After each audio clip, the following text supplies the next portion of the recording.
ஒரு பையன் இருடா போன் பண்ணலாமா அந்த பையனுக்கு போன் கூட மாப்ள. ஹலோ பயங்கரமா இருக்கு மாப்ள எப்படி மாப்ள இருக்க? சூப்பரா இருக்கா? நீ எப்படி இருக்க? நல்லா இருக்க. வீட்டுல எல்லாம் எப்படி மாப்ள இருக்காங்க? எல்லாம் சூப்பரா இருக்காங்க மாப்ள. எல்லாம் நல்லா இருக்காங்க. பிளாக் எடுத்துட்டு இருக்கேன் மாப்ள. நமக்கு எப்ப இருந்து மாப்ள லடாக் போகணும்னு ஆசை?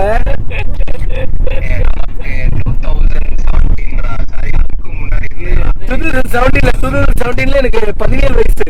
அப்ப நான் 12th படிச்சுட்டு இருப்பேன். நமக்கு மாப்ள நான் 10th வரைக்கும் தான் மாப்ள ஏவிபி படிச்சேன். கரெக்டா இல்ல 9th 10th இருந்து நமக்கு ஆசை மாப்ள. ஆமா அப்ப இருந்து இருந்துச்சு. அதுவும் வந்து 600 இருப்பாங்க தெரியுமா புல்லட்ல. அப்ப கூட அப்பா புல்லட் வாங்கி கொடுத்தாருல வச்சு எஸ்எஸ் பண்ணி. ஓகே ஆமா நம்ம அருண் சொல்லு வந்து 12th முடிக்கிற முன்னாடி ஒரு டைம் அவுட்டிங் வந்தப்போ வண்டி எடுத்து வந்துட்டாரு. உனக்கு வந்து ஹிமாலயன் எடுக்கணும் ஆசை. ரெண்டு பேத்துக்குமே வந்து பாத்தீங்கன்னா லடாக் வந்து புல்லட்ல பண்ணணும் ஆசை. ஆனா ஒரு வாட்டி கூட வந்து புல்லட்ல பண்ணவே இல்லை. காலைக்கு பின்னாடியே போய்க்கலாம். அதனால என்னடா நமக்குள்ள தெரியல மாப்ள. சீக்கிரம் நான் வந்துட்டு போன் அடிக்கிறேன். Okay ma'am. சரி மேம். நல்லது.